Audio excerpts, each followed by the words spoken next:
शास्त्र योनित्वात् इस सूत्र के दो प्रकार से पहले प्रथम रूप से तो क्या कर दिया कि ब्रह्म जगत का कारण है, उसी प्रकार से ब्रह्म शास्त्र का भी कारण है, ये सिद्ध कर दिया।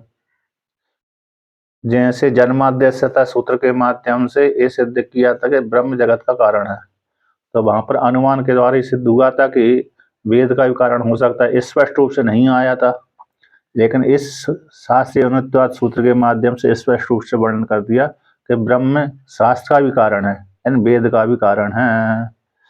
तो ब्रह्म जगत का कारण भी है और शास्त्र का भी कारण है, ये दो सूत्रों के माध्यम से कर दिया।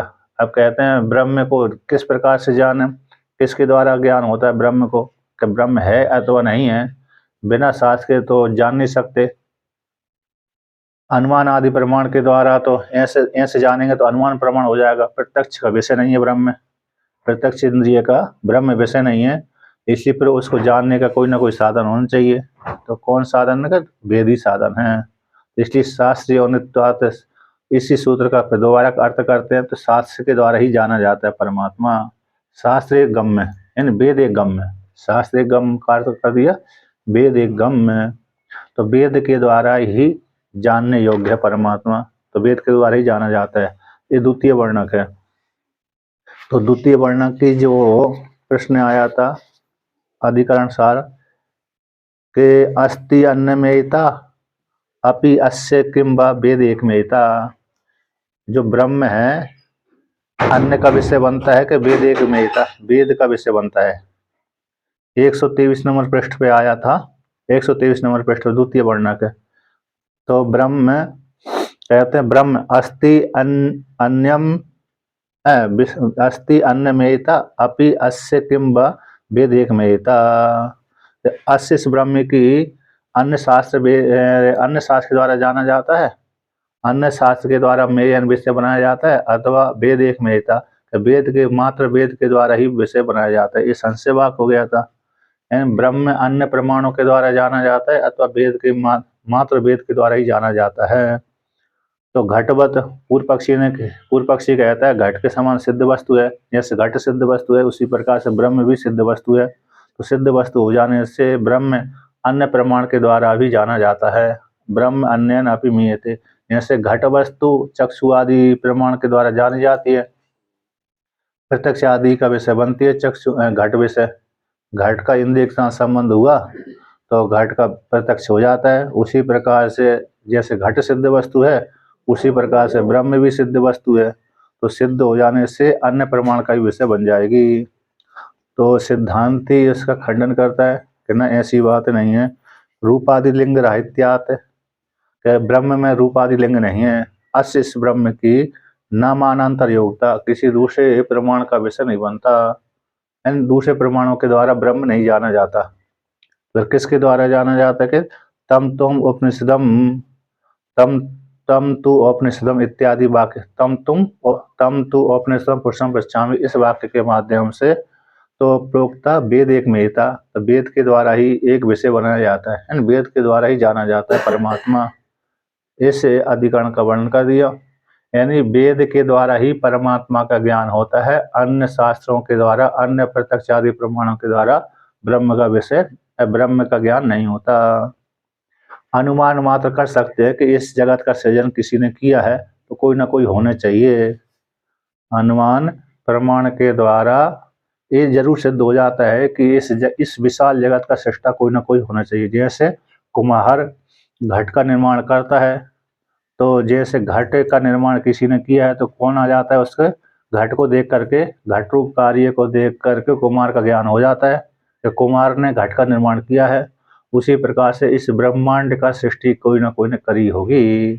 तो फिर किसका लेंगे, किसको मानना पड़ेगा? ईश्वर को। ईश्वर ने ईश्वर जो ब्रह्म है उसने जगत का निर्माण किया, लेकिन अब वो ईश्वर तो नाम रूप से रहित है, किसके द्वारा जानेंगे उसको? शास्त्र के द्वारा। तो शास्त्र के द्वारा ही वो आत्मा यानी ब्रह्म रूप आत्मा है जानी जाती है। यहाँ इसलिए लघु वार्तिक का ये टिप्पणी है, 5 नंबर टिप्पणी, वेद हेतुर अपि ब्रह्म तद वेदाद एव मीयते। यद्यपि वेद का हेतु है परमात्मा, वेद को उत्पन्न करने वाला है परमात्मा रूप ईश्वर, वेद को उत्पन्न करता है तो वेद का कारण भी है। तो वेद का कारण होता हुआ भी तो वह ब्रह्म वेद के द्वारा ही जाना जाता है, वेद से ही जाना जाता है। जिसको उत्पन्न किया है उसी से जाना जाता है ना। जिसने उत्पन्न किया है, जिसको जिसने उत्पन्न किया है उसी के द्वारा वह जाना जाता है। ऐसे पिता ने पुत्र को उत्पन्न किया, पिता ने पुत्र को उत्पन्न करके वह पुत्र के द्वारा ही पिता जाना जाता है। एक इसका एक पुत्र है, इस पुत्र का वह पिता है। जैसे कभी कभी पुत्र का नाम प्रसिद्धि हो जाती है, तो प्रसिद्धि हो जाती तो उसके फिर पिता भी प्रसिद्ध है, लेकिन कहते हैं पुत्र का ये जो पिता है, ये पुरुष है, इसका पुत्र है, या तो इसका पिता है। तो पुत्र के माध्यम से पिता का भी ज्ञान हो जाता है, और पिता के माध्यम से पुत्र का ज्ञान तो होता ही है, और पुत्र के माध्यम से पिता का ज्ञान होता है। तो उसी प्रकार से तो वेद भी इसी प्रकार से है। वेद को ईश्वर ने उत्पन्न भी किया है, ईश्वर का ज्ञान उसी वेद से होता है। ठीक है ना। अब 130 नंबर पृष्ठ पे आते हैं, द्वितीय वर्ण का वर्णन करते हैं। तो एक प्रकार से वर्णन कर दिया, और दूसरे प्रकार से वर्णन करते हैं अथवा को लेकर के। तो अथवा को कहते हाँ, वेद के द्वारा ही वेद शास्त्र में, मतलब वेद एक शास्त्र है, नहीं तो शास्त्र में कपिल मुनि के शास्त्र जाएगा, वो भी है शास्त्र। हाँ, वेद एक में था, इसलिए वहां पर वेद एक में था, वो एक शब्द प्रयोग कर दिया। तो अब वर्णन करते हैं कि अब ब्रह्म का लक्षणांतर को, जो लक्षणांतर है उसको प्रमाण की जिज्ञासा हो जाने पर वर्ण का अंतरम आहा, दूसरे वर्ण को कहते हैं। ब्रह्म के लक्षण के, ब्रह्म का जो लक्षण है जन्माद्यस्यता शास्त्र यूनित्वात्, इस प्रकार से ब्रह्म के लक्षण के कहने के अनंतर अब प्रमाण की जिज्ञासा हो जाने पर, यानी प्रमाण की जिज्ञासा मतलब ब्रह्म किस प्रमाण के द्वारा जाना जाता है, इसलिए दूसरा वर्ण कहते हैं यहाँ पर। तो भाष्य की पंक्ति है 130 नंबर की ऊपरी पंक्ति, अथवा यथा उक्तम ऋग्वेदादि शास्त्रम योनि कारणम प्रमाणम अस्य ब्रह्मणो यथावत स्वरूप अधिगमे। यथा उक्तम, जिस प्रकार से पहले कह दिए गए हैं, ऋग्वेद आदि जो शास्त्र है, ऋग्वेद आदि जो शास्त्र है, योनियन कारणम प्रमाणम अस्य, इस ब्रह्म का, इस ब्रह्म का यानी कारण कौन है, ऋग्वेद आदि शास्त्र है। ब्रह्म को यथावत रूप, ब्रह्म का यथावत स्वरूप अधिगमे, तो ब्रह्म का जिस प्रकार का स्वरूप है ना, जैसा भी है ना, गोरा है कि काला है कि पीला है इत्यादि, तो यथावत है जिस प्रकार का है उसी प्रकार से स्वरूप के अधिगम में, ये प्रमाण कौन है, शास्त्र, ऋग्वेद आदि शास्त्र ही इस ब्रह्म के स्वरूप के अधिगम में प्रमाण है, स्वरूप की प्राप्ति में, स्वरूप के जानने में यही प्रमाण है वेद। इस प्रकार से अन्य कोई दूसरा प्रमाण नहीं। अन्य कपिल मुनि आदि के द्वारा जो शास्त्र है उनके द्वारा भी ब्रह्म नहीं जाना जाता, बल्कि अन्य नैयायिक आदियों के माध्यम से ब्रह्म नहीं जाना जाता, मात्र वेद एक के द्वारा ही जाना जाता है। और प्रत्यक्ष आदि जो प्रमाण है, प्रत्यक्ष अनुमान है, उपमान है, सादृश्य है, अर्थापत्ति अनुपलब्धि आदि जो प्रमाण है, इनके द्वारा भी ब्रह्म नहीं जाना जाता, बल्कि आप्त वाक्य यानी वेद है, वेद वाक्य के द्वारा ही परमात्मा जाना जाता है। वो अन्य जो प्रमाण है वो तो सहायक मात्र होते हैं। इसलिए तो यहाँ पर कहते हैं, यहाँ पर संगति क्या है कि लक्षण और प्रमाण के द्वारा, लक्षण और प्रमाण के द्वारा ब्रह्म के निर्णय के लिए एक फलत्व संगति, जिस प्रकार से लक्षण कर दिया था जन्माद्यस्यता सूत्र के माध्यम से, शास्त्र योनित्वाद इसके माध्यम से, तो यहाँ पर जिसके द्वारा परमात्मा जाना जाता है, तो फल क्या हुआ, तो फल कौन, ब्रह्म। जैसे जन्माद्यस्यता सूत्र के माध्यम से ब्रह्म का ही ज्ञान होता है, ईश्वर का ही ज्ञान होता है, उसी प्रकार से उसका ज्ञान हो जाने के पश्चात फल क्या प्राप्त हुआ, तो ब्रह्म रूप फल प्राप्त हुआ। तो एक फलत्व संगति पूर्व अधिकरण के साथ इस अधिकरण की एक फलत्व संगति प्राप्त होती है, एक फल वाली। वहाँ भी ब्रह्म का ही बोध हो रहा है और यहाँ पर भी इस अधिकरण में भी ब्रह्म का ही बोध हो रहा है। इस प्रकार से एक फल संगति।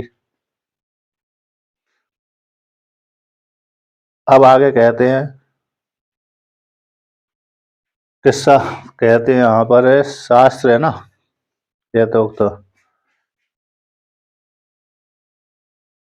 तो शास्त्राद एव प्रमाणाद जगतो जन्मादि कारणम ब्रह्म अधिगम्यते इति अभिप्राय। शास्त्र प्रमाणाद, शास्त्र प्रमाण के द्वारा ही, शास्त्र प्रमाण से ही। तो एव शब्द का प्रयोग कर दिया। तो एव शब्द का अर्थ निर्धारण करने के लिए आता है। किसके लिए आता है? निर्धारण करने के लिए कि शास्त्र रूप प्रमाण से ही, अन्य प्रमाण से नहीं, शास्त्र प्रमाण से ही जगत का जो जगत के जन्मादि का जो कारण है वो ब्रह्म, जगत के जन्म, उत्पत्ति, स्थिति और संहार, ये तीनों का जो कारण ब्रह्म है, उस ब्रह्म का अधिगम्यते ज्ञान इस शास्त्र रूप प्रमाण के द्वारा ही होता है, शास्त्र रूप प्रमाण से ही होता है। इति अभिप्राय, इन मात्र शास्त्र के द्वारा ही, वेद रूप शास्त्र के द्वारा ही परमात्मा जाना जाता है। उसी की सहायक जो मनु आदि स्मृतियां हैं, उसी की सहायक मनु आदि जो स्मृतियां हैं वो भी इस परमात्मा को बोध कराने में सहायक हैं। गीता है, मनुस्मृति है, अन्य अन्य जो स्मृतियां हैं वे भी जो वेद के विरुद्ध नहीं चलती, वेद के अनुगमन करती है, ऐसी स्मृतियों के द्वारा और वेद रूप प्रमाण के द्वारा ही परमात्मा जाना जाता है। अब इस प्रकार से वर्णन कर दिया।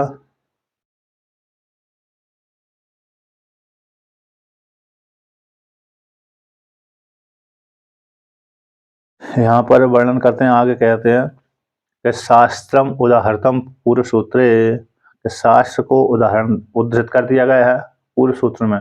तो पूर्व सूत्र में जन्माद्यस्य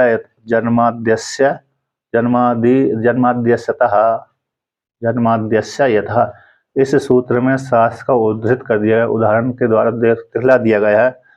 कौन सा? शास्त्रम उदाहृतम, तो शास्त्र का उदाहरण दे दिया गया, उद्धृत कर दिया गया। किस सूत्र में? पूर्व सूत्र में। तो कौन सा जन्माद्यस्यता सूत्र में शास्त्र का कौन सा उदाहरण दिया गया? तो ये उदाहरण दिया गया है, यतो वै इमानि भूतानि जायन्ते येन जातानि जीवन्ति यत् प्रयन्ति अभिसंविशन्ति तद विजिज्ञासस्व तद ब्रह्म। ये शास्त्र आया है, मतलब इसको शास्त्र कह दिया। ये वेद रूप जो शास्त्र है, इसको पूर्व सूत्र में, यानी जन्माद्यस्य यतः सूत्र में इस श्रुति को, तैतृक श्रुति रूप शास्त्र को उद्धृत कर दिया गया और इसके माध्यम से जाना गया था कि ब्रह्म जगत का कारण है, जिस परमात्मा से पांचों भूत और पांचों भूत के फिर ये कार्य है अपंचीकृत पांचों, ये परमात्मा से अपंचीकृत पंच महाभूत उत्पन्न होते हैं। सबसे पहले यह तो पंचमी विभक्ति है, तो जिससे, तो कौन से? ईश्वर से, ईश्वर रूप परमात्मा से, माया सम्मिलित ईश्वर से, सबल ब्रह्म से। तैतृक उपनिषद में उसको सबल ब्रह्म कहा गया है ना। ऐसे सबल ब्रह्म से ईमानी भूतानि, तो सबल ब्रह्म से माया उपाधि ब्रह्म से, ईश्वर से अपंचीकृत पंच महाभूत उत्पन्न होते हैं। फिर बाद में ईश्वर संकल्प करके पहले लिंग शरीर बना देता है, पंचभूतों के सार को निकाल करके सात्विक राजस अंश से 5 ज्ञानेंद्रिय, 5 कर्मेंद्रिय, 5 प्राण और 4 अंतःकरण, ये लिंग शरीर का निर्माण कर देता है। अपंचीकृत पंच महाभूतों के सात्विक और राजस अंश से, तामस अंश से पुनः पंचीकरण करके हमारा स्थूल शरीर निर्माण होता है, ये रूप दिखने लगता है। तो इस प्रकार से 5 भूत अपंचीकृत पंच महाभूत की उत्पत्ति करते, फिर पंचीकरण के माध्यम से स्थूल शरीर का निर्माण कर देता है। तो स्थूल शरीर का निर्माण हो जाने से जीवात्मा इस शरीर के भीतर रह करके सुख दुख का अनुभव करने लगता है। इंद्रियों के माध्यम से, अंतःकरण के माध्यम से जीवात्मा सुख और दुख का अनुभव करता है। सुख दुख अंतःकरण के धर्म है, लेकिन अनुभूति इसको होती है। इस प्रकार से तो इस प्रकार से वर्णन कर दिया। तो इस सूत्र के द्वारा यहाँ पर शास्त्र का उदाहरण दे दिया गया कि ब्रह्म जगत के प्रति कारण है।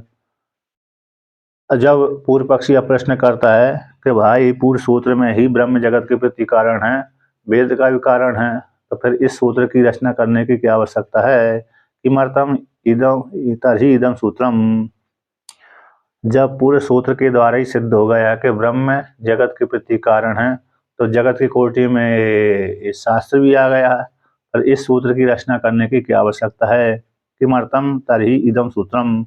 इस सूत्र की रचना करने की क्या आवश्यकता थी, क्यों धृत कर दिया गया? यावतः पूर्व सूत्र है एवं पूर्व सूत्र एवं जातीयकम शास्त्रम उदाहरता शास्त्र योनित्वम ब्रह्मणो दर्शितम। कहते हैं यावत तावत जब तक के पूर्व सूत्र में, तो पूर्व सूत्र में यानी जन्माद्यस्य यतः सूत्र में एवं जातिकम शास्त्रम उदाहरता। एवं जातीय, तो एवं जातिकम सूत्रम, तो एवं जातीय मतलब इस प्रकार के यतो व इमानि भूतानि शास्त्रम उदाहरता, उदाहरण के द्वारा। तो शास्त्र कारणत्वम वहाँ पर कहते हैं शास्त्र योनित्वम ब्रह्मणो दर्शितम, उस सूत्र के माध्यम से उदाहरण के माध्यम से ब्रह्म शास्त्र का कारण है, इस प्रकार से दिखला दिया गया। तो जब दिखला दिया गया है तो किस लिए इस सूत्र की रचना करी? यानी पूर्व सूत्र में ही एवं जातिकम शास्त्र को उदाहरण के माध्यम से शास्त्र का कारण ब्रह्म है, ये भी दिखला दिया गया है, सिद्ध हो जाता है अर्थापत्ति प्रमाण से। फिर शास्त्र योनित्वात् इस सूत्र की रचना करने की क्या आवश्यकता थी? क्योंकि जन्माद्यस्यतः सूत्र के माध्यम से ये सिद्ध हो गया कि ब्रह्म जगत के प्रति कारण है। जब जगत के प्रति कारण है तो जगत की कोटि में वेद भी आ गया। अब वेद आ गए हाँ, तो भाई पूर्व सूत्र के द्वारा सिद्ध हो जाता है कि ब्रह्म संपूर्ण जगत का कारण है। तो ये तो शास्त्र योनित्वम, ये ब्रह्म इसका भी कारण, ये भी सिद्ध हो गया। तो इस सूत्र की रचना करने की क्या आवश्यकता थी? ऐसे पूर्व पक्षी के द्वारा प्राप्त हो जाने पर, ऐसे पूर्व पक्षी के द्वारा प्रश्न प्राप्त हो जाने पर सिद्धांति कहता उच्यते, इस पे हम कहते हैं। तो क्या कहते हैं यहाँ पे? तो कहते हैं तत्र पूर्व सूत्र अक्षरेण स्पष्टम शास्त्रस्य अनुपादानां जन्मादि केवलम अनुमानम उपन्यस्तम इति आशंकेता ताम आशंकां निवर्तयितुम इदं सूत्रम प्रवावृते शास्त्रयोनित्वात् इति।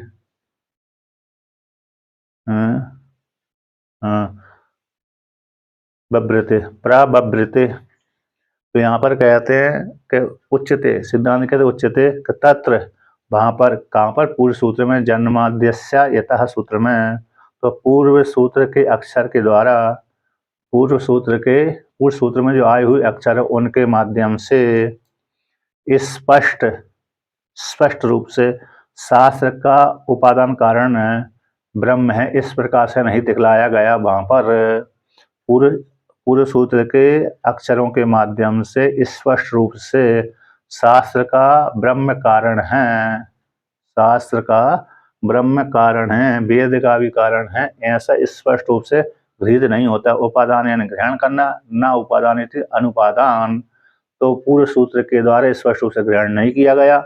इसी हेतु से तो कैसे जाना गया कि ब्रह्म वेद का भी कारण है? जन्मादि, तो जन्मादि का जो कारण है वो परमात्मा है।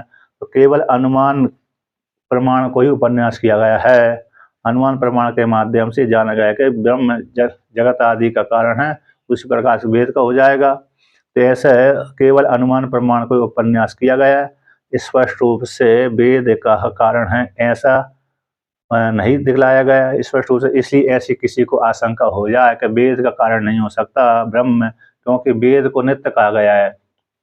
पूर्व मीमांसा की दृष्टि में वेद नित्य है, अन्यवादियों की दृष्टि में भी वेद नित्य है। इसलिए नित्य का कोई कारण कैसे हो सकता है? नित्य वस्तु का कोई कारण हो नहीं सकता। इसलिए किसी को आशंका हो जाएगी कि ब्रह्म जगत का कारण हो सकता है, उत्पत्ति विनाश होती है, किंतु वेद की उत्पत्ति विनाश होते ही नहीं है। वो तो वेद नित्य रहता है। तो जब वेद नित्य रहता है तो उसका कारण ब्रह्म कैसे हो सकता है? जन्मादि का जगत का तो कारण हो सकता है, ब्रह्म जगत का तो कारण हो सकता है, क्योंकि उत्पत्ति संहार देखी जाती है। दृष्टांत सुषुप्ति, दृष्टांत कौन सी है? सुषुप्ति, स्वप्न। स्वप्न और सुषुप्ति में प्रत्यक्ष देखा जाता है, जाना जाता है कि ब्रह्म प्रतिदिन उपसंहार होता है, प्रतिदिन सृष्टि होती है। जीवात्मा जब सुषुप्ति में चला जाता है तो पूर्व दिन की जो सृष्टि की गई थी उसका संहार हो जाता है। अगले दिन जब जागता है तो उसमें सृष्टि हो जाती है, पुनः नई सृष्टि हो जाती है। जैसे प्रतिदिन सृष्टि और संहार होती रहती है सुषुप्ति में और जागृत अवस्था में, तो उसी प्रकार से ब्रह्मांड की भी सृष्टि और संहार होते रहते हैं।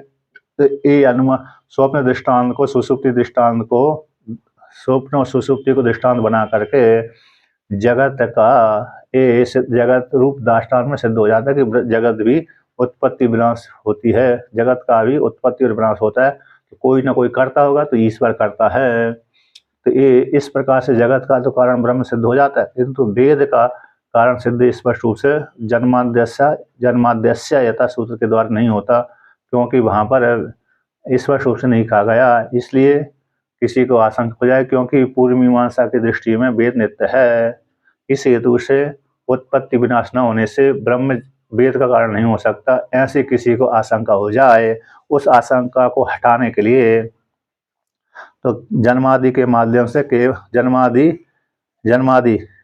इस जन्मादि सूत्र के माध्यम से केवल अनुमान प्रमाण का ही उपन्यास किया गया।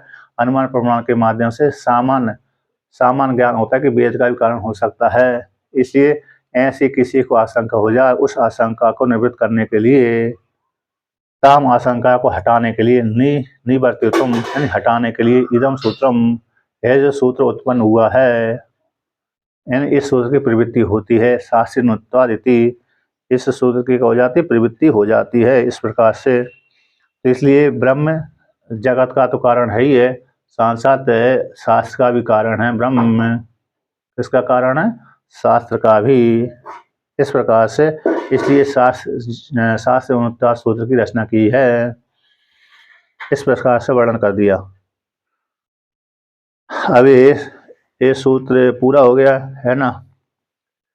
अब चौथा सूत्र की भूमिका रचना करते हैं। अच्छा, इसमें अरे जो भूमिका है, पहले सूत्र दे दिया, फिर भूमिका, पहले सूत्र का दे दिया, फिर भूमिका बाद में दी है। तो पहले भूमिका आएगी इसकी सूत्र की, तो 136 नंबर पृष्ठ पे भूमिका है इसकी। हाँ, ये तत्व समन्वयात फिर बाद में आएगा इसका। तत्व समन्वय जो चौथा सूत्र है आगे जा कर के आएगा, वो कहाँ पर आएगा? 141 नंबर पृष्ठ पे आएगा।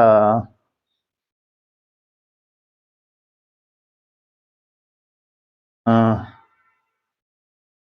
वहाँ यहाँ तक भूमिका है। इन्होंने पहले बीच में पहले सूत्र की दे दिया, बीच में पहले अरे वहाँ सूत्र आरंभ हुआ, तो इसलिए भूमिका को पहले वर्णन करते हैं, फिर बाद में सूत्र की व्याख्यान आएगा। अन्य अन्य जो ग्रंथ में है ना, अन्य ग्रंथ में गीता प्रेस में तो है, गीता प्रेस में तो है ही नहीं है ना, शंकरवास है। गीता प्रेस में शंकरवास ही नहीं है। नहीं है, बता ना पुस्तक। तो इसलिए 134 नंबर पृष्ठ निकालिए, 134 नंबर पृष्ठ वो आएगा 134 में, है ना, 32, 33, 34 निकाल लिया।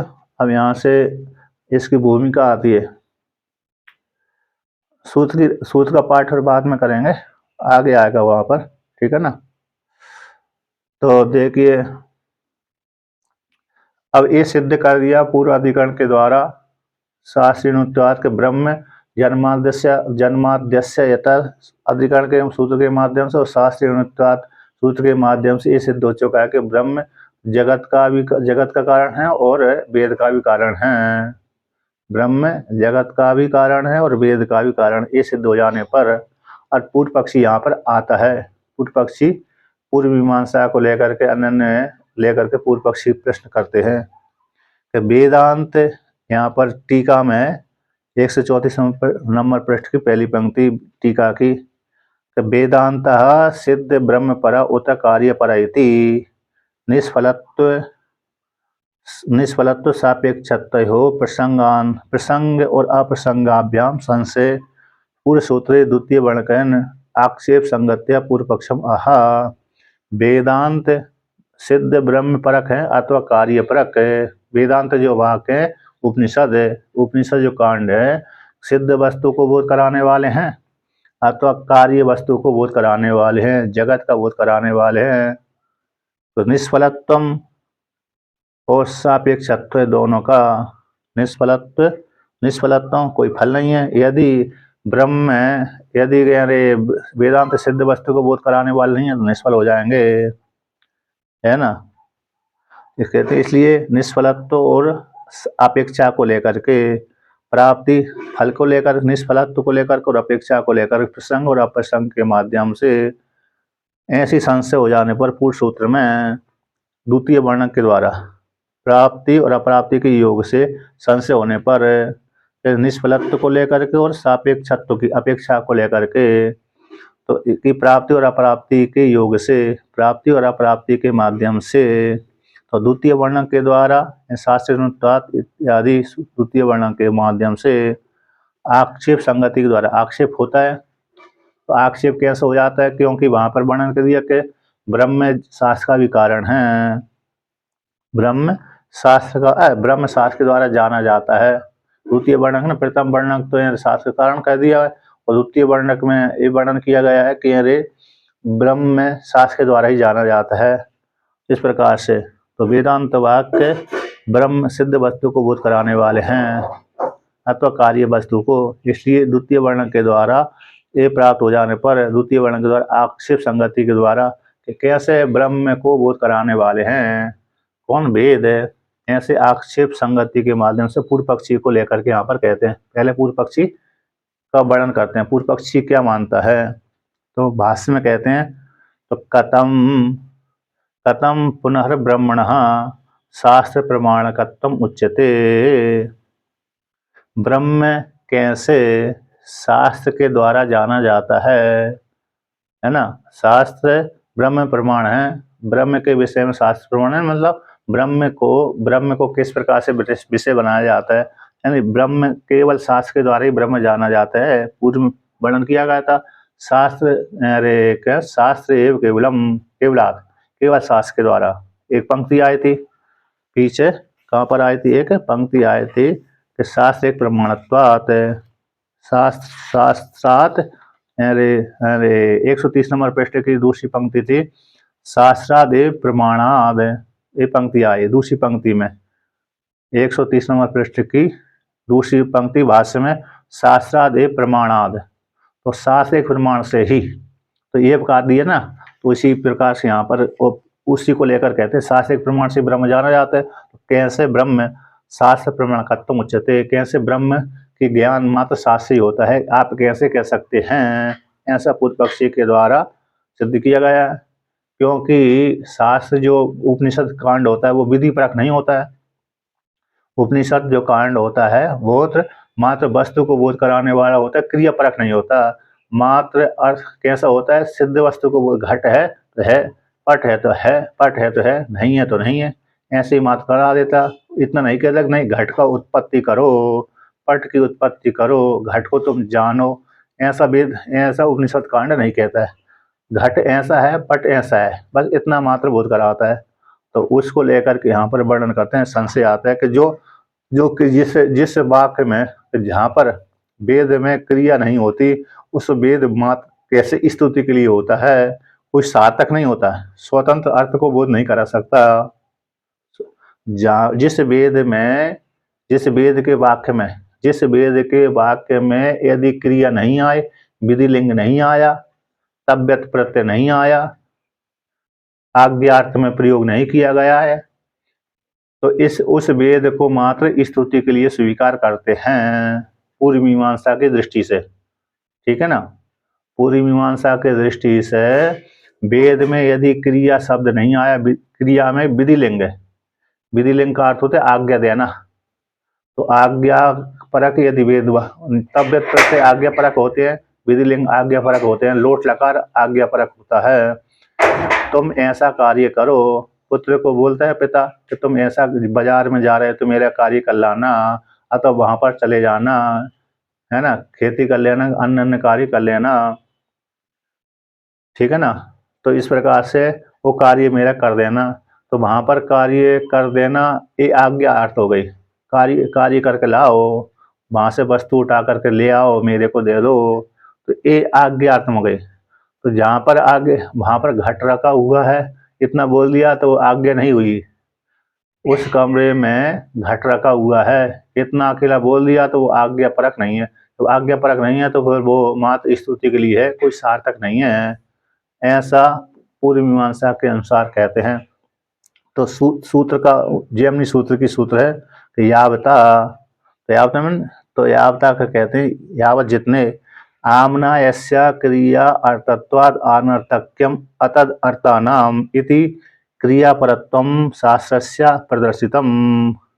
कहते हैं पूर्व मीमांसा का सूत्र जैमिनी आचार्य के द्वारा रचित प्रथम अध्याय के द्वितीय पाद का प्रथम सूत्र, प्रथम अध्याय, इसमें जैमिनी आचार्य के द्वारा रचित जो ग्रंथ है 12 अध्याय वाला है। कितने अध्याय वाला? 12 अध्याय वाला। ब्रह्म सूत्र तो मात्र 4 अध्याय वाला है। ब्रह्म सूत्र 4 अध्याय वाला है और जैमिनी आचार्य के द्वारा रचित पूर्व मीमांसा शास्त्र 12 अध्यायों वाला है। 12 अध्याय में भी 4-4 पाद हैं। जैसे ब्रह्म सूत्र में भी 4-4 पाद है, एक अध्याय में 4 पाद, दूसरे अध्याय में 4 पाद, तीसरे अध्याय में 4 पाद, चौथे अध्याय में भी 4 पाद। उसी प्रकार से 12 अध्यायों के द्वारा रचित जैमिनी शास्त्र भी 4-4 पाद वाला है। 4-4 एक अध्याय में 4-4 पाद वहां पर भी है, ठीक है ना। उसी प्रकार योग सूत्र में अकेले नहीं है, योग सूत्र मात्र 4 ही पाद मात्र हैं। एक अध्याय, 2 अध्याय, 3 अध्याय, चौथे अध्याय कहो, चाहे पाद कह दो, लेकिन नैयायिक आदि में अध्याय और पाद दोनों मिलते हैं वहां पर। तो यहाँ पर तो पूर्व मीमांसा की दृष्टि के अनुसार तो यहाँ पर वर्णन करते हैं। तो अच्छा, इसमें जो संशय वाक्य है, संशय वाक्यों के यहाँ पर ये आता है कि इसमें जो चौथा सूत्र का मुख्य चौथा जो सूत्र आता है, इसमें प्रसंग आता है किसका? सदैव सौम्यदम अग्र आसीत सत्यम ज्ञानम अंतम ब्रह्म। इस वाक्य के ऊपर विशेष विचार किया गया है कि परमात्मा हे सौम्य, सृष्टि से पहले तुम ही थे, सत्य थे, और सत्यम ज्ञानंतम ब्रह्म, वो ब्रह्म तुम ही हो। इस 2 श्रुतियों के यहाँ पर विशेष रूप से विचार किया गया है। तो इस प्रकार से यहाँ पर कहते हैं, तो कहते हैं यहाँ पर जो आमनायसन वेद का, तो वेद का क्रियापरक, वेद कैसा क्रियापरक होने से, वेद हमेशा क्रियापरक होने से तो सार्थक होता है। आमनायस शब्द का अर्थ होता है वेद, तो वेद का क्रियापरक होने से, क्रिया तत्व क्रियापरक होने से, अब जो क्रियापरक हो जाने से सार्थक है। कहता है अनर्थक क्यों? अतद अर्था नाम। तो जो अतदा नाम अतद अर्थ वाला यानी क्रियापरक न होने से वह वेद अनर्थक्यम यानी सार्थक नहीं है। तो सार्थक नहीं है तो वेद में आया, तो वेद जब आया है तो वेद में फिर जो मंत्र आएंगे व्यर्थ हो जाएंगे। वेद में बहुत से शब्द आते हैं जो क्रियापरक नहीं होते, फिर उनकी गति क्या होगी, उनका फल क्या होगा। वेद में जो बहुत से शब्द आते हैं, हुम फट स्वाहा, है ना, हुम है, फट है, स्वाहा, ये शब्द आते हैं। ये शब्द आते हैं तो फिर इनका अर्थ क्या निकलेगा? तो फिर इनका अर्थ कहते हैं वो स्तुति के लिए, देवता की स्तुति परक होकर के ये चरितार्थ हो जाते हैं, फल को दे देते हैं। इन अंग वाहक कहलाते हैं, किसी के अंग मल करके। जैसे राजा है तो राजा की सेना राजा की अंग कहलाती है, तो राजा के साथ साथ रहने से उनकी प्रसन्नता हो जाती, सार्थक हो जाती सेना। जैसे कोई मुखिया है तो मुखिया के पीछे चलने वाले व्यक्ति की भी कैसे हो जाती, सार्थकता सिद्ध हो जाती है कि हाँ देखो मुखिया के पीछे इतनी सेना चल रही तो बड़ा श्रेष्ठ है व्यक्ति, तो हाँ हम भी उनके साथ कुछ ना कुछ सहयोग कर रहे हैं। सामान्य व्यक्ति सोचता है मैं इस मुखिया के साथ रह रहा हूँ तो मेरी भी कुछ ना कुछ भूमिका है, तो मेरा भी कुछ अस्तित्व है। इस प्रकार से तो भीड़ बना करके यानी अधिक संख्या दिखा करके उनका चरितार्थ सिद्ध हो जाता है, भले वो कुछ करें चाहे ना करें। उसी प्रकार से वेद में जो वाक्य आए हैं जो जिसमें क्रिया नहीं है, ऐसे वेद वाक्य विधि के अंग होकर के चरितार्थ हो जाते हैं, अर्थवाद, जिनको अर्थवाद वाक्य कहते हैं। जिन वेद में मात्र किसी रूप का वर्णन करने वाले वाक्यों को अर्थवाद वाक्य कहते हैं। यजमान की स्तुति के लिए होते हैं, देवता की स्तुति के लिए होते हैं और यजमान की स्तुति के लिए होते हैं। तुम ब्रह्म को जान लोगे तो अजर अमर हो जाओगे। तुम इस प्रकार से ब्रह्म हो। इंद्र जैसे कोई जैसे वाक्य आता है, 10 पूर्णमास यज्ञ आता है, उसमें यजमान की स्तुति की जाती है। ऋतवेज यजमान की स्तुति करते हैं, तुम इंद्र देवता हो, तुम वरुण देवता हो, तुम सूर्य देवता हो, तुम ब्रह्म हो, तुम हिरण्यगर्भ हो। तो वहां पर यजमान यद्यपि जानता है कि ना तो मैं हिरण्यगर्भ देवता हूँ, न ब्रह्म हूँ, न जीवात, न मैं ईश्वर हूँ, न इंद्र देवता हूँ, न चंद्र देवता, फिर भी ऋत्विज मेरी स्तुति कर रहे हैं। तो स्तुति सुन लेता है मात्र, तो वहां पर यजमान की स्तुति प्रसन्नता के लिए है। उसी प्रकार से देव यहाँ पर भी सदैव सौम्यदम आसित इत्यादि वाक्य में भी हे सौम्य सत्य तुम ही थे इत्यादि मात्र स्तुति के लिए है। ऐसा पूर्व पक्षी के द्वारा जो अर्थवाद वाक्य चरितार्थ हो जाते हैं। किंतु यजेता, ऐसा यज्ञ करना चाहिए विधि परक है, तो विधि परक वाक्य तो सार्थक होते हैं, अंगी कहलाते हैं। तो इसलिए आमनाशन भेद क्रिया परक होने से सार्थक कहलाता है, और जो क्रिया परक वाक्य नहीं है, ऐसा भेद भाग वो कैसे हो जाएंगे, अनर्थक की प्राप्ति हो जाएगी। तो क्रियापरत्वम शास्त्र से प्रदर्शितम, इस सूत्र के माध्यम से शास्त्र को क्रियापरत्व रूप से दिखलाया गया है। ठीक है ना।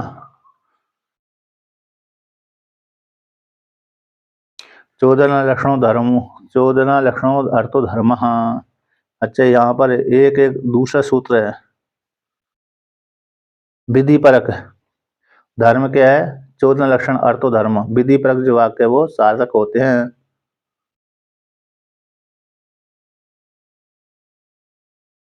इन धर्म के विधि में प्रमाण, धर्म में विधि प्रमाण है। तो 14 लक्षणों अर्थो धर्म, यहाँ पर इस सूत्र का अर्थ है कि धर्म में कौन प्रमाण है, कि विधि, धर्म के विषय में विधि प्रमाण है इस सूत्र के द्वारा। 14 लक्षणों अर्थो धर्म, तो धर्म के विषय में कौन प्रमाण है, कि विधि प्रमाण है। तो जहाँ पर विधि वाक्य है वही अरे धर्म है, विधि जो वाक्य है वही धर्म है, वही वेद वाक्य है। वेद विद धर्म है, वेद निषिद्ध अधर्म है। वेद के द्वारा जहाँ पर विधान किया गया उसको धर्म कहते हैं, वेद ने जहाँ पर निषेध कर दिया उसको अधर्म कहते हैं। तो वेद ने कह दिया स्वाध्याय करना चाहिए, यजन करना चाहिए, इस प्रकार से। यानी धर्म रूप का धर्म, यहाँ पे 14 लक्षणों अर्थो धर्म, इस सूत्र का व्याख्यान किया था धर्मेन कार्य में। धर्मेन कार्य वेद वेद धर्म में, वेद के द्वारा विधान किए गए कर्म में, कार्य रूप कर्म में 14 प्रमाणम, 14 प्रमाणम यानी विधि, 14 शब्द का अर्थ विधिवाक प्रमाण है। वेद प्रमाण, वेद प्रामाण्य व्यापकम कार्य प्रत्यम अवस्थितम, वेद प्रमाणक, वेद के द्वारा प्रमाण है, वेद प्रमाणक व्यापकत्वम, वेद प्रमाण का व्यापकत्व है। कार्य परत्व के विषय में वेद प्रमाण कैसे व्यापक है। और यहाँ पर नियम किया गया है कि जहाँ जहाँ पर वेद प्रमाण है, जहाँ जहाँ पर वेद प्रमाण है वहाँ पर कार्य प्रत्यम आवश्यक होता है। जहाँ जहाँ पर वेद प्रमाण है वहाँ पर कार्य निश्चित रूप से होता है, ऐसी व्याप्ति भी है। इस प्रकार से तो वेद प्रमाणकत्वम व्यापकत्वम कार्य परत्वम अवस्थितम, तो जहाँ जहाँ पर यत्र यत्र वेद प्रमाणकत्वम व्यापकत्व है वहाँ पर कार्य परत्वम भी निश्चित किया जाता है, वहाँ पर कार्य जरूर होता है। यानी वेद ने कह दिया गया यजन करो, यज्ञ स्वर काम था, जो व्यक्ति को स्वर की इच्छा है वहाँ पर यज्ञ करना चाहिए। तो यज्ञ स्वर काम था, स्वर की इच्छा करने वाले को यज्ञ करे, तो यज्ञ करेगा तो फिर कर्म करेगा, क्योंकि वेद ने कहा है। तो वेद ने कह दिया कि स्वर्ग काम ऐसा व्यक्ति, स्वर्ग की चाहने वाले को यज्ञ करना चाहिए। तो स्वर्ग नाम की कोई वस्तु है, तो स्वर्ग की प्राप्ति के लिए फिर क्या करना पड़ेगी? तो स्वर्ग की प्राप्ति के लिए उसको यजन करना पड़ेगी, तभी स्वर्गलोक फल की प्राप्ति होगी। तो यहाँ पर इसलिए इन इत्यादि वाक्यों के माध्यम से शास्त्र क्रिया परत्व को ही दिखलाता है, और क्रिया में विधि वाक्य प्रमाण है। क्रिया में कौन सी वाक्य प्रमाण है? विधि वाक्य। लट लकार भी क्रिया है, लट लकार, लिट लकार, लोट लकार, लिट लिट लकार, है ना। लट लिट 10 लकार होते हैं। लट लिट लोट लिट, है, लट हो गया, लिट हो गया, लुट लुट हो गया, लिट हो गया, लोट हो गया, लंग हो गया, लंग के बाद विधि लिंग हो गया, और आशीलिंग हो गया, और लुंग हो गया, और रिंग हो गया। और एक वेद में होता है लेट लकार। वेद में एक लेट लकार होता है, वेद में ही ज्यादा उसका प्रयोग किया जाता है, लौकिक व्याकरण में उसको प्रयोग कम करते हैं। तो लट लिट लुट लिट लेट लोट लंग विधिलिंग आशीलिंग लुंग और लिंग, ये 10 और एक लेट को मिलाकर के 11 लकार होते हैं। तो लेट लकार का प्रयोग कम होता है, इसलिए लेट लकार का रूप प्राय करके लट लकार के जैसे ही बनता है। लेट लकार का रूप लट लकार के जैसे ही बनता है, इसलिए लट लकार में अंतर्भूत हो जाते। जब विधि लिंग का प्रयोग करते हैं लट लकार को, तब लेट का प्रयोग हो जाता है वहां पर, इसलिए 10 लकार होते हैं।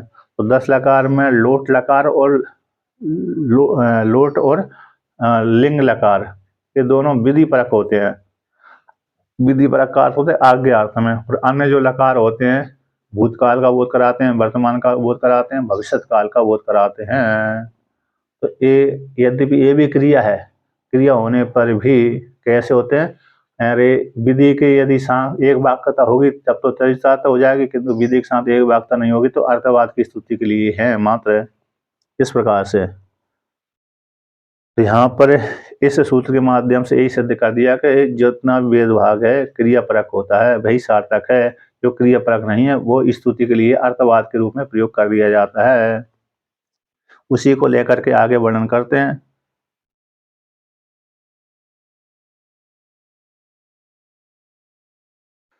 पूर्व मीमांसा मात्र उपनिषदों को मात्र स्तुति परक मात्र हैं, अर्थवाद वाक्य हैं।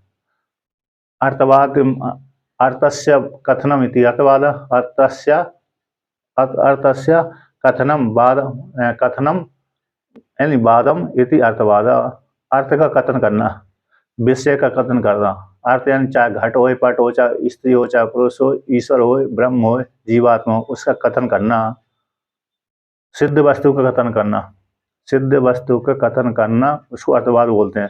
अर्थ की स्तुति, अर्थ का कथन, अर्थ का बोध कराना, इसी अर्थस्य वादयति अर्थवादम। अर्थ का कथन करते हैं उसको अर्थवाद कहते हैं।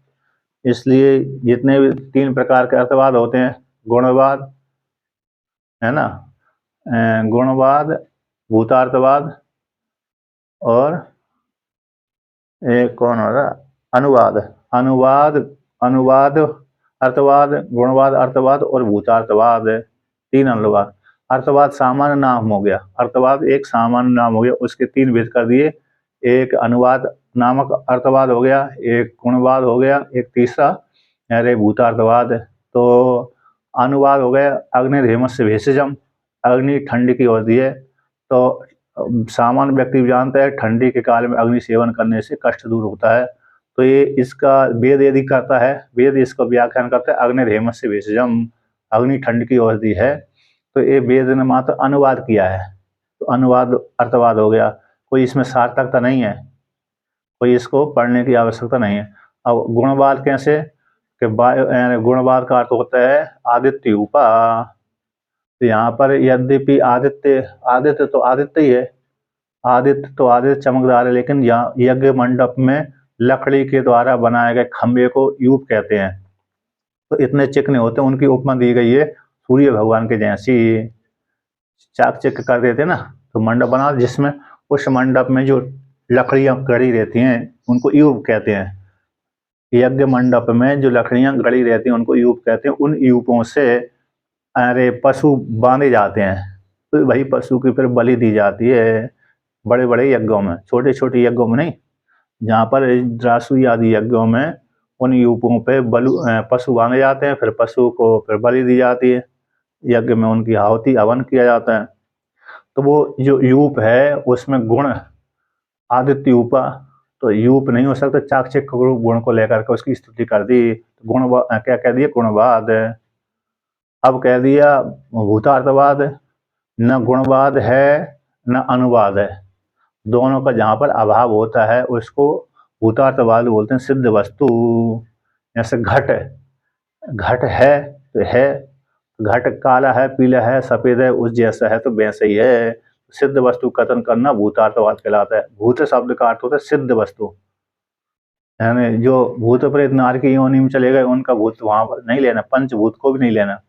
पंचभूत में मतलब जो सिद्ध प्रत्यक्ष दिख रहा है ना, चार प्रत्यक्ष दिख रहा है। अर्थवाद का अर्थ जो भी कोई विषय हो, चाहे घट हो, चाहे पट हो, चाहे दृश्य हो, चाहे अदृश्य हो। दृश्य ब्रह्म तो दृश्य नहीं है ना, सिद्ध वस्तु था लेकिन दृश्य नहीं है, चक्षु आदि इंद्रिय का विषय नहीं बनता, तो सिद्ध तो इसलिए सिद्ध वस्तु कथन करना भूतार्थवाद कहलाता है। अर्थवाद में भी आ जाता है, तो भूतेन सिद्ध वस्तु कथन करने को भूतार्थवाद बोलते हैं। तो ये जैसे इन है, हाँ, सिद्ध वस्तु का कथन करना भूतार्थवाद है। जैसे इंद्र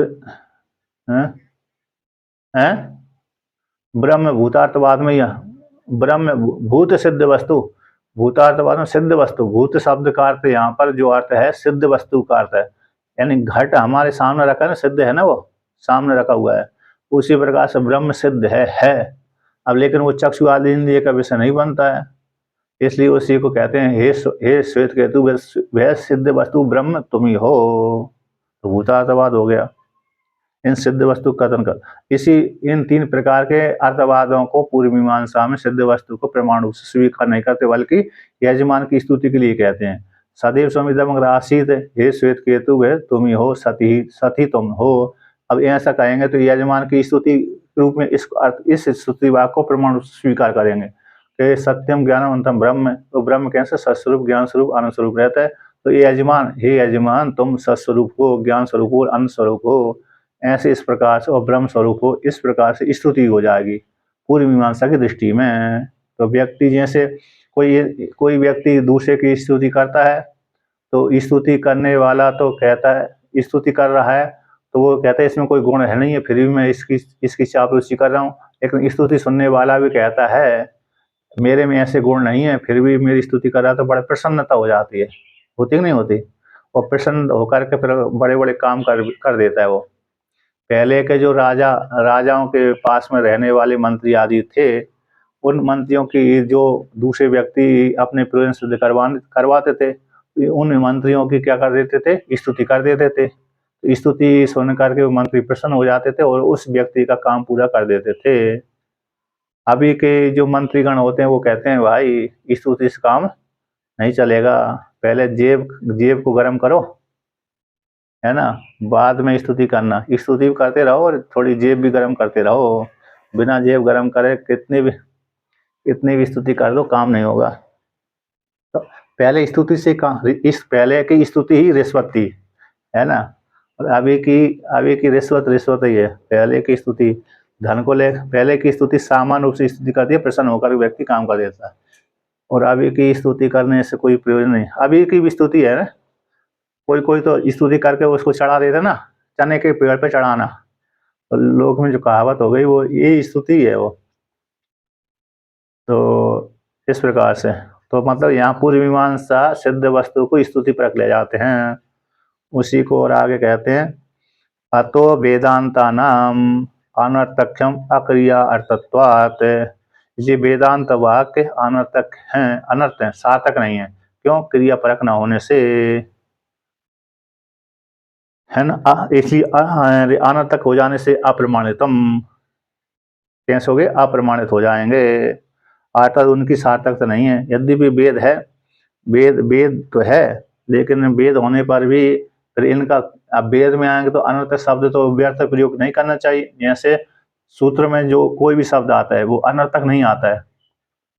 छंद व सूत्राणि भवन्ति, छंद के समान है।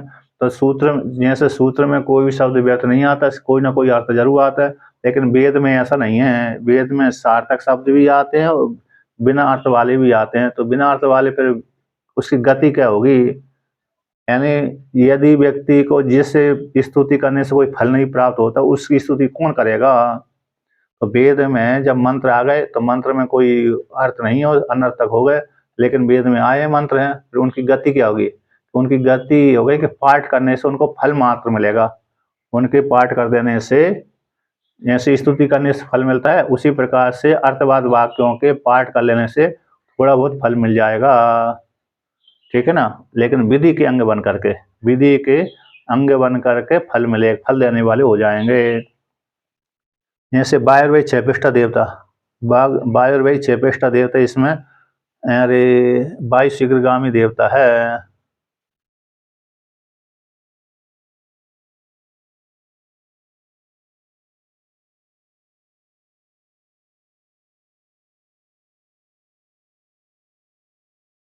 इसमें आया था ना, इसमें आया है तत्र वायुर्वेद छेपिष्ठा देवता। अरे 185 नंबर पृष्ठ की दूसरी पंक्ति है, वायुर्वेद छेपिष्ठा देवता। ये वाक्य आता है, वायु शीघ्रगामी देवता है, तो ये अर्थवाद वाक्य है। यानी वायुर्वेद छेपिष्ठ देवता अर्थवाद वाक्य है। मतलब कैसे हो गया? शीघ्रगामी देवा, कोई व्यक्ति वायु देवता की उपासना करता है तो उसको शीघ्र फल की प्राप्ति होती है। वायु छेपिष्ठा शीघ्र,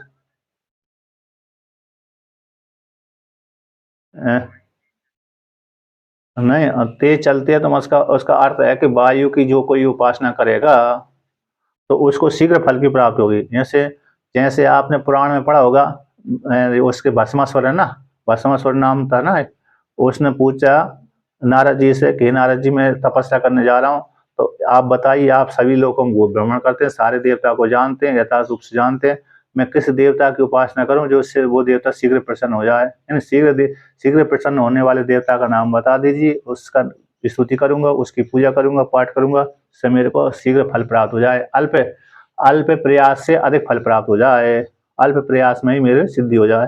तो फिर उन्होंने सोचा किसका नाम लूं, विचार करके भगवान शिव जी को बोल दिया, क्योंकि आशुतोष नाम है उनका। आशु यानी शीघ्र,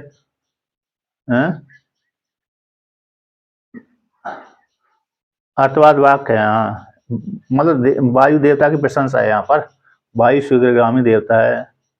तो मतलब लौकिक दृष्टांत के द्वारा, जैसे भागवत पुराण का दृष्टांत है भस्मासुर ने, उसका नाम बाद में भस्मासुर पड़ गया था, तो नारद जी से पूछा था उसने कि कौन एक देवता है, मतलब उस देवता का नाम बता दीजिए जो शीघ्र प्रसन्न हो जाए।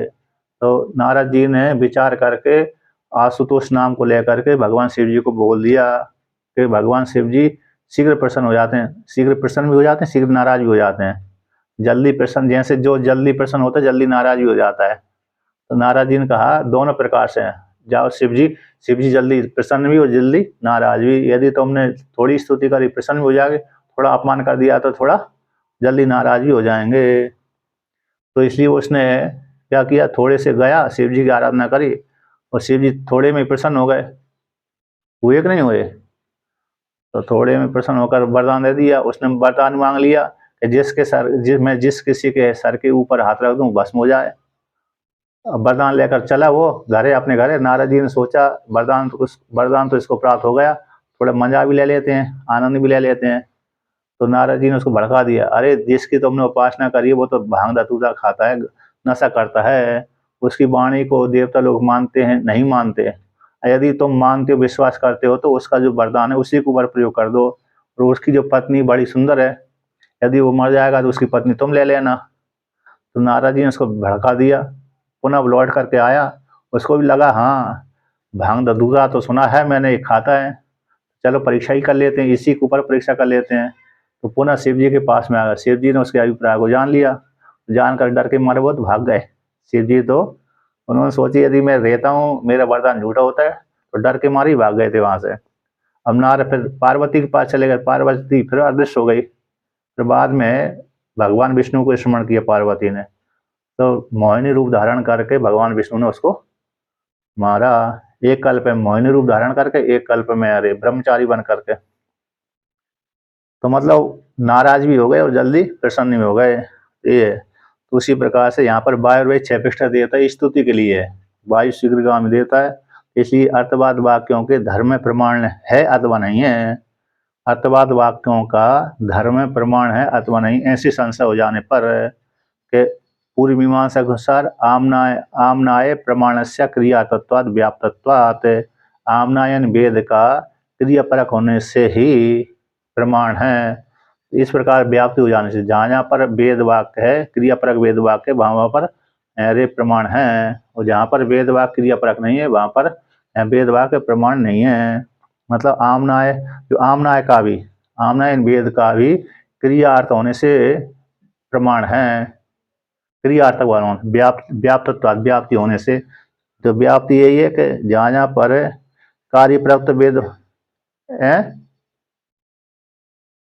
आमना यानी वेद, आमना शब्द का अर्थ वेद है। हाँ,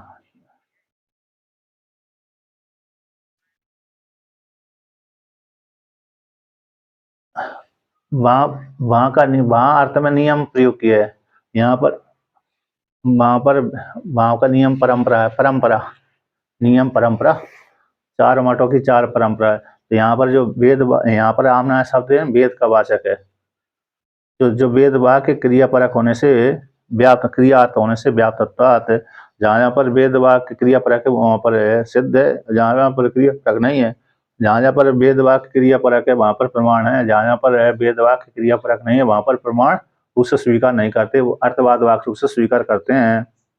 तो कहते हैं अर्थवाद वाक्यों में धर्म का प्रतीति न होने से, अर्थवाद वाक्यों में अर्थवादेषु, अर्थवाद वाक्यों में धर्म की प्रतीति न होने से। तो क्यों कहते अक्रियार्थात् नाम, अक्रियार्थ वाले वेद वाक्यों का तेसा उनका अनर्थक्यम, अनर्थ है निष्फलत्वम, निष्फलत्व है, निष्फल के लिए, यानी कोई फल नहीं है।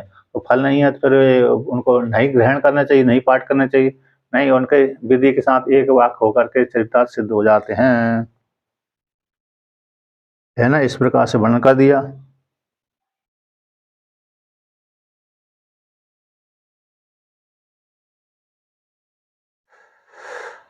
ठीक है, कल चलते हैं। तो इसमें इसलिए मतलब इसका सार ये निकला कि जो वेद वाक्य है क्रिया पूर्व मीमांसा की दृष्टि से यदि क्रिया परक है तो प्रमाण है, क्रिया परक नहीं है तो वो प्रमाण उससे स्वीकार नहीं करते। तो फिर उनको जो अरे क्रिया परक नहीं है ऐसे वेद वाक्य, उनको विधि के साथ एक वाक्य होकर के प्रमाण उससे स्वीकार कर लेते हैं, स्तुति के लिए है मात्र, ठीक है ना। यानी देवता अथवा कर्ता के यजमान की स्तुति के लिए होकर के उनके चरितार्थ सिद्ध हो जाती है, प्रमाणिकता सिद्ध हो जाती है, उनके पाठ करने से पुण्य मिलता है। भूम फट आदि स्वा जितने भी पाठ हैं, जितने भी वेद वाक्य हैं क्रिया परक नहीं है, उनके पाठ करने से पुण्य मिलता है, तो सामान्य पुण्य मिल जाता है। इस प्रकार से विधि के अंग बन करके। अब आगे का पाठ ठीक कल करेंगे।